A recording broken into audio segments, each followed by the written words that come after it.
Folks, welcome back to the Jake Feinberg Show. I'm joined by a dear friend and a guy who's providing sonic therapy for me tonight. Nate Ward, welcome back to the Jake Feinberg Show. Thank you. What are your intentions like for going on this tour?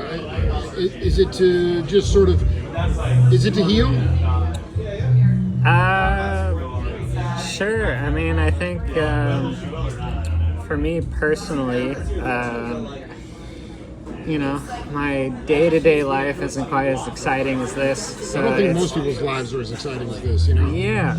So it is therapeutic. It's very cleansing to just not work for a while and just go on the road and just focus on music, no distractions. And I think, typically when you kind of restore yourself, you're restorative to other people. You can't give love unless you're filled up with that love, and I think, do you shed a lot? I mean, or is it more like you have a really warm sound. Is that your kid or no? No, it's not. It didn't sound like your kid, dude. It didn't have that kind of funk feel to it, But the point is, how do you modulate?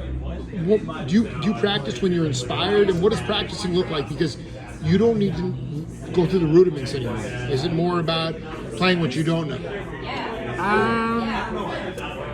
It depends. It can be.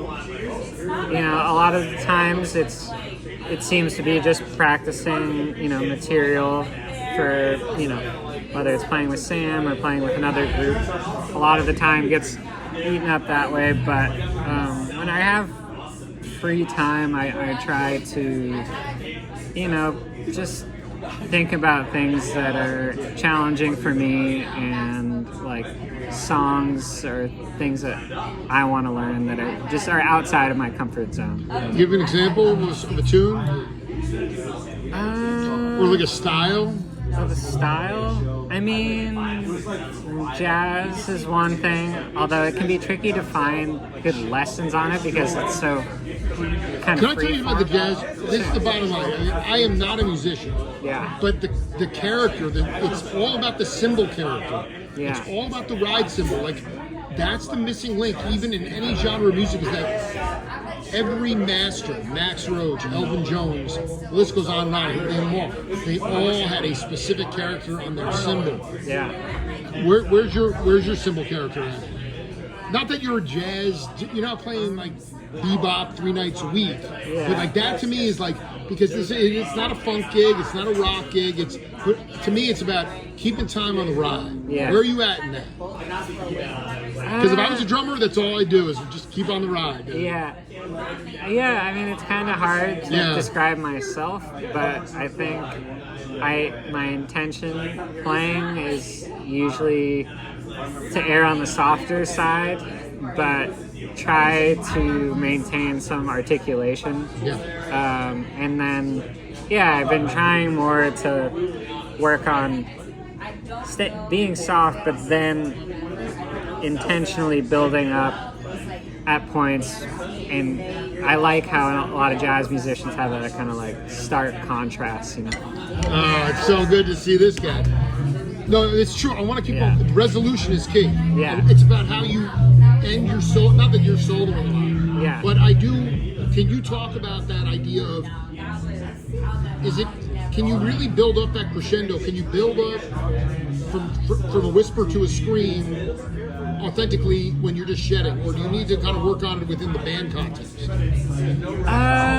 I'm playing along to a song that is doing it, I think I can do it, but it's hard because oftentimes I can't really hear myself, so I'm hoping that I'm building, right. But a lot of it's kind of crossing my fingers that I'm mimicking what I'm listening to, But by yourself, it can be tricky, without playing along to anything else, What is it like to play? I mean, can you talk about playing with Sammy on bass? I mean, that's I've seen him play bass once with Shred, and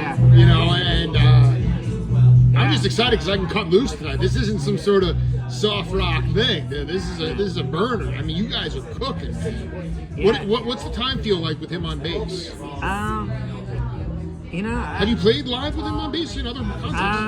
I think so. Yeah, you know, I have. I recently played a show with him. Wow. With this, our friend Mia Wilson, and he was on bass for the whole gig. And yeah, he's a great bass player. Yeah. I mean, he plays bass on his, records and stuff. So Right. I think he thinks about it more than your average guitar player who doesn't, record bass as well or write bass parts. But yeah, he's great. I mean, I think like most guitarists, there's, there can be a little bit of the lead bass kind of vibe, Driving bass, dude. but Driving bass. but he digs into it and it cuts, and that's what I appreciate. I don't like when I play with bass players where I can't feel some kind of cutting pocket, and he's got a good pocket for a guitarist playing bass. I love it, dude. Yeah, but he can shred on it like a guitar. Yeah, I mean, nobody wants to hear, bass player, it's about a driving groove and like a feeling that you have momentum going somewhere else. Yeah. And it's not just stuck there. Yeah. Before I let you go, I just love you to give what the world needs now, and it's needed it for a long time. We're living through a very dark spirited time. And so I just kind of wanted to give a shout out and talk a little bit about a cat who's probably dwelling out in San Clemente, is Cameron Worley, dude. You talk about Cameron, dude. I mean, I miss that cat so much. Yeah. What did you enjoy most about playing with him? I mean, just his spirit, on the bass. No matter what he's doing, it always shines through. He's a very soulful guy. Very soulful and, guy. He puts kind of everything into the style, or everything into his playing. Right. It's the guts and everything. He's very dynamic. It's fun just like watching someone kind of lose themselves in their part so much and like getting lost with him. It's yeah. I mean, I love Cameron. I was just texting the other day, hoping to hang out soon. So. Well, you guys keep me together, man. You guys are my therapy now, man. Rhythm is key, and my hope is that I can get you to lose yourself inside the music tonight, man. Yeah. And I wish you all the many blessings on this tour. I'll help you guys kickstart it off in a good way, but thanks for taking the time, man. Of course. Jake Feinberg Show. See you later.